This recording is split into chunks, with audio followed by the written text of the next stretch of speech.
RK రోజా గారు 'ఇనుప పాదం' అని ఒక సెటైర్ అండి. పుట్టిన ప్రతి మనిషికి ఒక ప్రాధాన్యత, ఔచిత్యం, పరమార్థం ఉంటుందనేది అందరికీ తెలిసిందే. కానీ రోజా తన ఇనుప పాదానికి దిష్టి తగలకుండా దిష్టి తాడు ఎందుకు కట్టుకుందో ఇప్పుడు ఆంధ్రప్రదేశ్ ప్రజలందరికీ అర్థమైంది.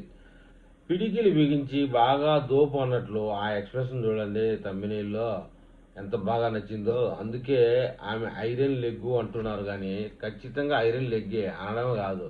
బలం తగ్గలేదు. ఆత్మవిశ్వాసానికి నిలువు నేనే అంట. ఆమె అంట. అంటే ఐరన్ లెగ్ అని ఎవరెంతమందన్నా సరే ఆమె ఏం ఫీల్ కాదనమాట. పాదం ముందుకే. పదంటే నా స్వభావం. అంటే అనడమే స్వభావం అనమాట. సవాళ్ళు వచ్చినా నవ్వుతూనే దాటేస్తా. నన్ను ఎంతమంది చీకొట్టినా నాకేం సిగ్గు, ఎగ్గు లేదని లెక్కనమాట. నేను ముందుకు వెళ్తాను. ప్రేరణగా నిలిచేస్తా. అది క్రికెట్ మ్యాచ్ గానీ, రాజకీయం గానీ, లేకపోతే సినిమా ఇండస్ట్రీ అయినా సరే. అయితే పాదం బలంగా, మనసు దృఢంగా అనేది నేనే చెప్తానామె. లెగ్ పవర్ ఇది. ఈ యొక్క థంబ్‌నెయిల్ క్రియేటర్ ఎవరైనప్పటికీ ఖచ్చితంగా రోజాకి సరిపోయేటువంటి వ్యవహారమే ఇది. మరి ఈ విషయంలో రోజా అభిమానులు, ఏపీ ప్రజలు అందరూ ఏమని కామెంట్ చేస్తారో చూద్దాం.